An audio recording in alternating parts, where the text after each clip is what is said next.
Assalamualaikum warahmatullahi wabarakatuh. Kami dari kelompok 7 akan mempresentasikan materi kami tentang prinsip-prinsip perencanaan pembelajaran sastra Indonesia SD atau MI yang diampu oleh Bu Rohmah Ivandri Magister Pendidikan Islam.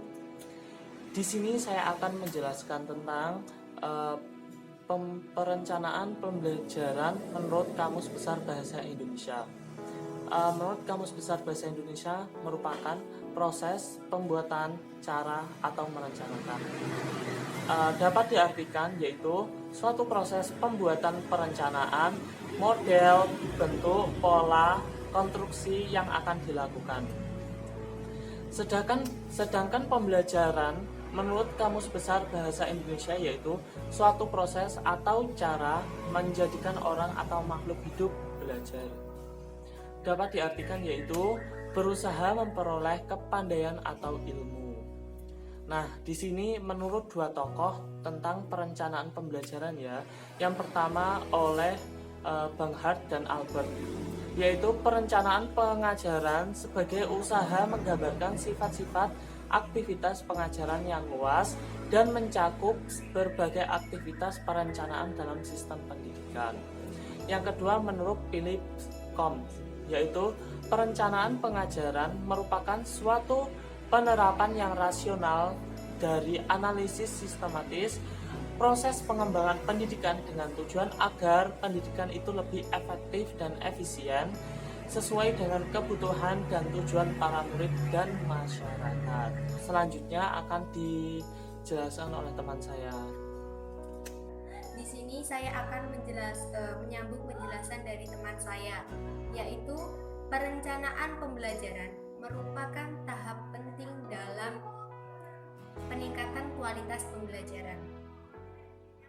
Perencanaan pembelajaran merupakan bagian yang tidak dapat dipisahkan dari kurikulum pendidikan.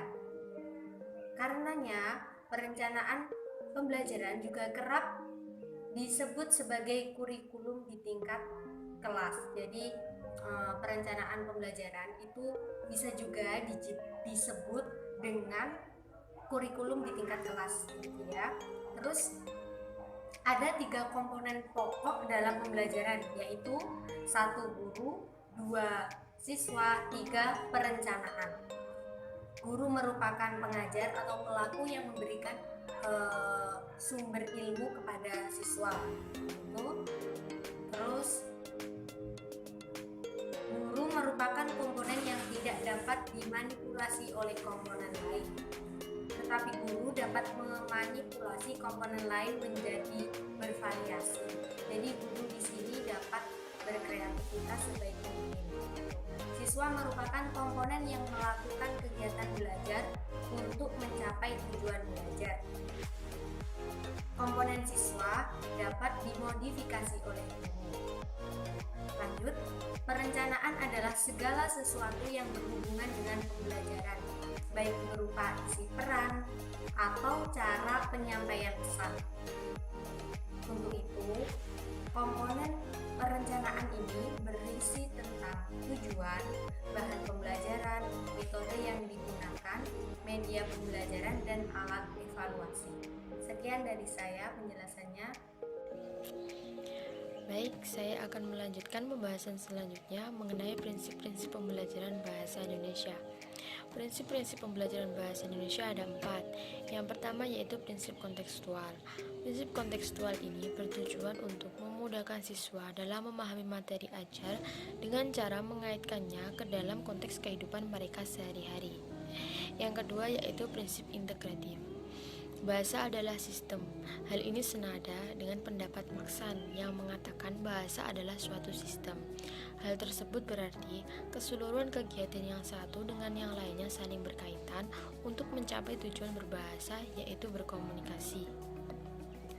Yang ketiga, prinsip fungsional. Tujuan pembelajaran bahasa dan sastra Indonesia adalah berkomunikasi dengan baik dan benar. Hal ini sejalan dengan prinsip pembelajaran bahasa Indonesia yang fungsional, yaitu pembelajaran bahasa harus dikaitkan dengan fungsinya, baik dalam berkomunikasi maupun dalam memenuhi keterampilan untuk hidup. Yang keempat yaitu prinsip apresiatif. Jika dilihat dari artinya, apresiatif itu tidak hanya berlaku untuk pembelajaran sastra, tetapi juga untuk pembelajaran aspek yang lainnya seperti keterampilan berbahasa, yaitu menyimak, berbicara, membaca, dan menulis. Dalam hal ini, pembelajaran sastra dapat dipadukan dalam pembelajaran keempat keterampilan berbahasa tersebut. Berikutnya penerapan prinsip-prinsip perencanaan pembelajaran bahasa dan sastra Indonesia (PISD). Perencanaan pembelajaran seharusnya dipandang sebagai satu alat yang dapat membantu para pengelola pendidikan untuk lebih menjadi berdaya guna dalam pencapaian suatu sasaran, baik secara ekonomis, tepat waktu, dan memberi peluang untuk lebih mudah dikontrol dan dimonitor dalam pelaksanaannya. Oleh karena itulah, perencanaan sebagai unsur dan langkah pertama dalam fungsi pengelolaan baik pada umumnya memiliki peran yang sangat penting. Apabila ada kegiatan yang tidak mencapai hasil sesuai yang diharapkan, terkadang perencanaanlah yang dituding salah kaprah. Hal ini pula lah yang menunjukkan pentingnya sebuah perencanaan sebagai indikator apabila hendak melakukan sesuatu hal. Pentingnya perencanaan pendidikan di Indonesia ditandai dengan adanya desakan masalah dalam berbagai aspek yang harus ditangani melalui perencanaan. Tanpa perencanaan, banyak masalah pendidikan yang akan tertunda penanganannya. Hal ini dapat menambah besarnya permasalahan pada tahun-tahun berikutnya. Melalui perencanaan, hambatan-hambatan yang diperhatikan dalam aspek-aspek pendidikan menjadi berkurang. Adapun beberapa desakan masalah pendidikan yang menuntut penanganan melalui perencanaan akan dijelaskan oleh teman saya. Materi selanjutnya, ada beberapa desakan masalah pendidikan yang menuntut penanganan melalui perencanaan. 1. Laju perkembangan pendidikan yang lambat antara tahun 1945 sampai 1968. Semasa revolusi fisik, perjuangan melawan pergolakan politik menyebabkan disparasi yang mencolok dalam dunia. Masyarakat dan pemerintah ingin supaya anak-anak ditampung di sekolah untuk menimba ilmu pengetahuan. Pengaruh pengembangan ilmu pengetahuan dan teknologi dari luar negeri menambah besarnya aspirasi masyarakat untuk mengirimkan anaknya ke sekolah. Demikian juga keinginan untuk hidup lebih layak menyebabkan membencinya anak-anak untuk mencari sekolah. Yang nomor 2, dalam periode Pelita 1, 2, dan 3 pada tahun 1960, 1970, 1983, 1984, masyarakat menaruh perhatian besar terhadap pendidikan. Masyarakat menginginkan adanya perbaikan dalam sistem pendidikan nasional, akan tetapi seberapa jauh perbaikan yang diinginkan, seberapa lama prosesnya, bagaimana caranya, dan berapa biayanya, semua ini menuntut keterlibatan perencanaan. Yang ketiga, kebijaksanaan pemerintah untuk mencanangkan wajib belajar 9 tahun sebagai pendidikan dasar menjadikan perencanaan peningkatan daya tampung harus ditangani secara menyeluruh, tidak cukup pada tingkat pusat tetapi sampai ke tingkat provinsi, kabupaten, dan kecamatan. Sekali lagi, perencanaan harus dijadikan sebagai langkah awal yang penting sekali. Dalam perencanaan pembelajaran memainkan peran penting dalam memandu guru untuk melaksanakan tugas sebagai pendidik dalam melayani kebutuhan pembelajaran. Oleh sebab itu, perencanaan pembelajaran juga dimaksud sebagai langkah awal dalam proses pembelajaran berlangsung.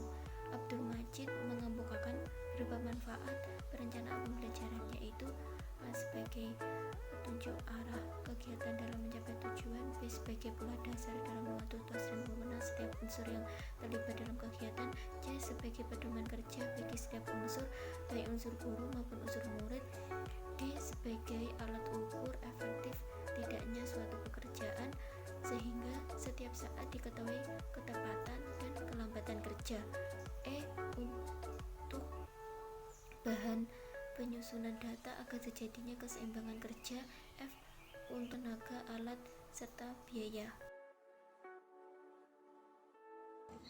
Berikutnya adalah mengenai manfaat penerapan konsep dan prinsip pembelajaran berbasis kompetensi. Yang pertama, manfaatnya adalah menghindari duplikasi dan materi yang terlalu banyak.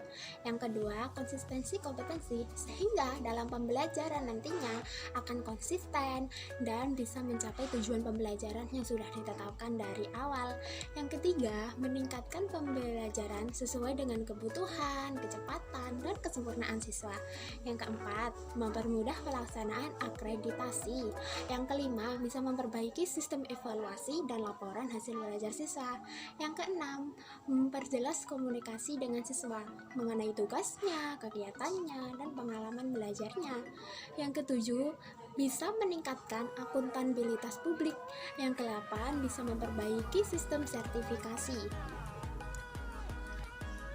Berikutnya adalah fungsi perencanaan pembelajaran menurut Umar Hamalik. Yang pertama adalah memberi guru pemahaman yang lebih luas tentang tujuan pendidikan sekolah dan hubungan dengan pembelajaran. Yang kedua adalah membantu guru memperjelas pemikiran tentang sumbangannya terhadap pencapaian tujuan pendidikan. Yang ketiga, mengurangi kegiatan trial dan error organisasi. Jadi nanti organisasi kurikuler berjalan baik dengan metode yang tepat dan bisa hemat waktu. Yang keempat, siswa dapat menghormati guru sehingga dalam proses belajar mengajar nantinya komunikasi yang terjadi antara siswa dan guru berjalan dengan baik dan pembelajaran berjalan dengan baik. Yang kelima, kesempatan guru menunjukkan pribadinya dan perkembangan profesionalnya. Yang keenam, membantu guru percaya diri pada diri sendiri dan jaminan atas dirinya sendiri.